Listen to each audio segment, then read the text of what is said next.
On March 23, 1931, in a jail in Lahore, 3 young men were hanged 11 hours ahead of their scheduled execution.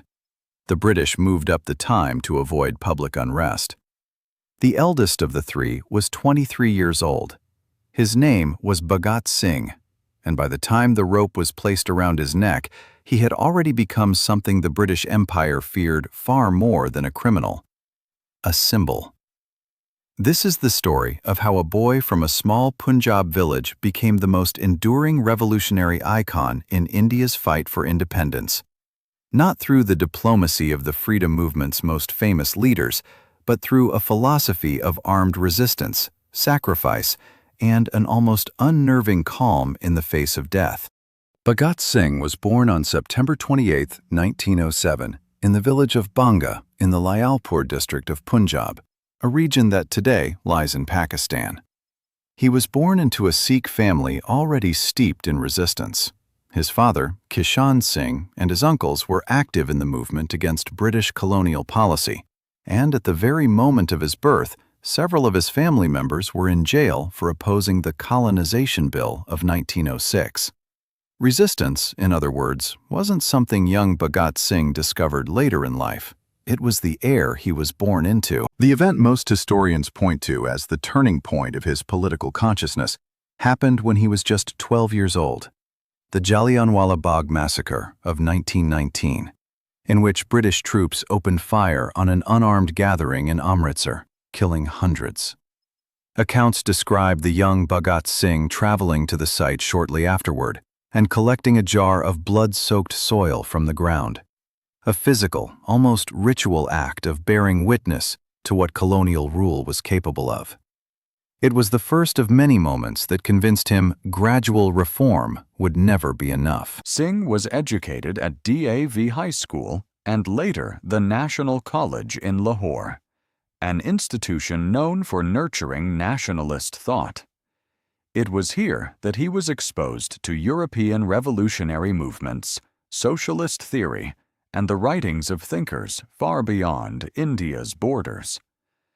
Unlike many of his contemporaries in the freedom struggle, Singh wasn't simply anti-British.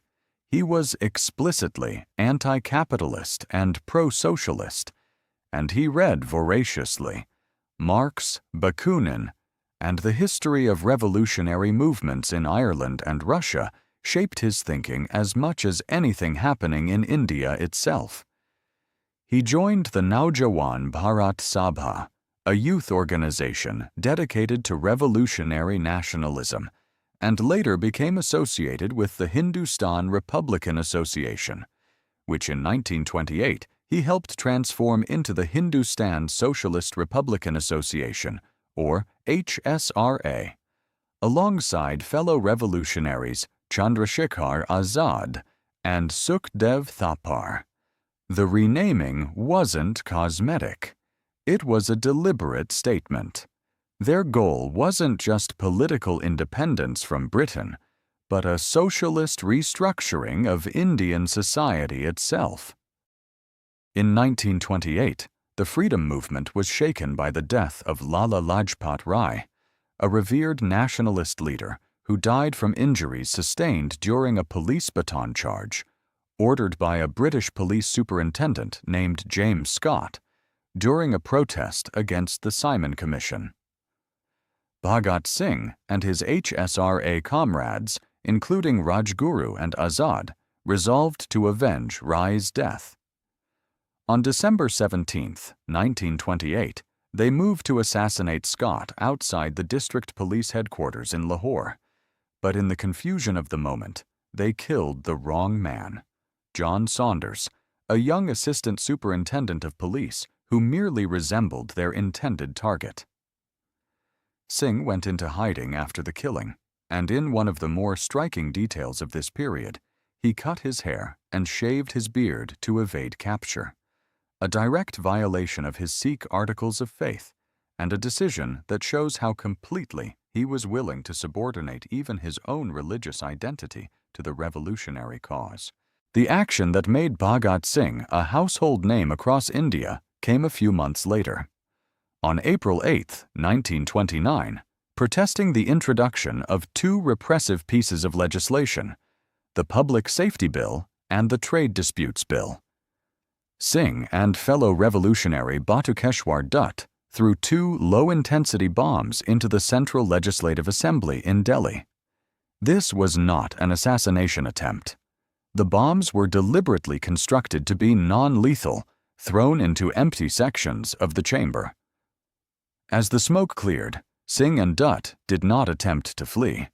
They stood their ground, showered the chamber with revolutionary pamphlets, shouted the slogan that would become immortal, "Inquilab Zindabad," long live the revolution, and allowed themselves to be arrested.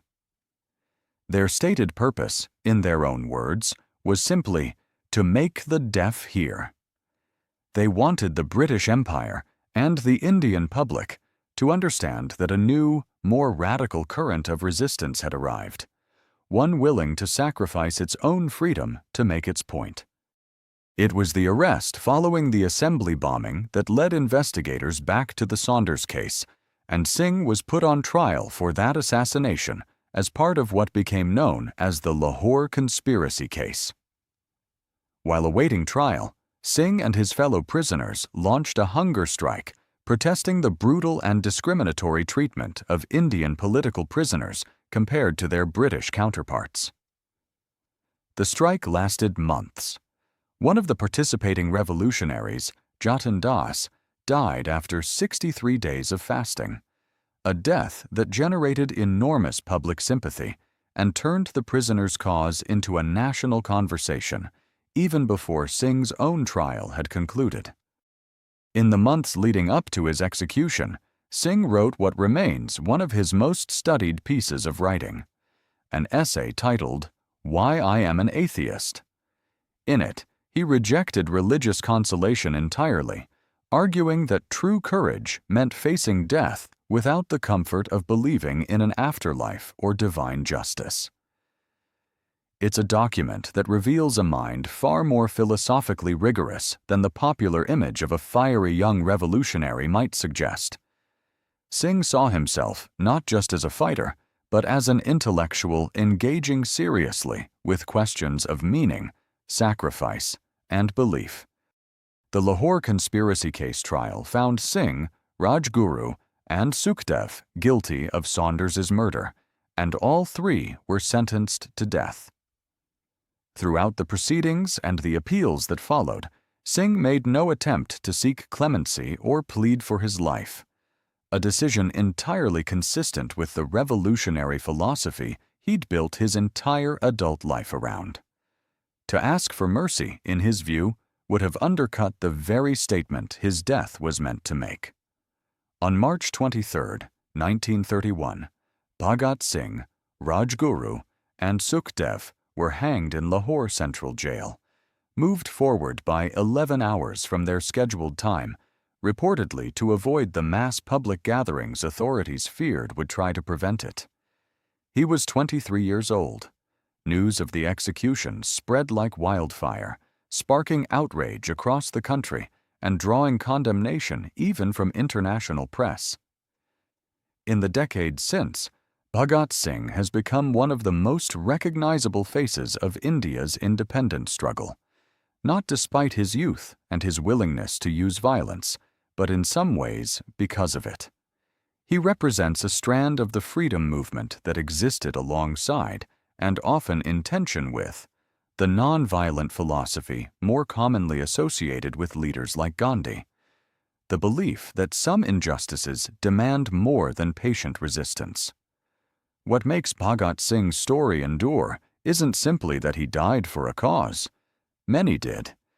It's the unnerving clarity with which he approached that death, reading, writing, and refining his ideas about socialism, atheism, and justice right up until his final days, treating his execution not as a tragedy to be avoided, but as the final, deliberate argument of a life built entirely around conviction.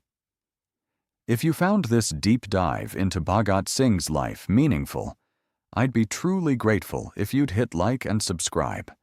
It helps me keep bringing these stories to life. And if there's a historical figure or story you'd love to see covered next, drop it in the comments. I read everyone.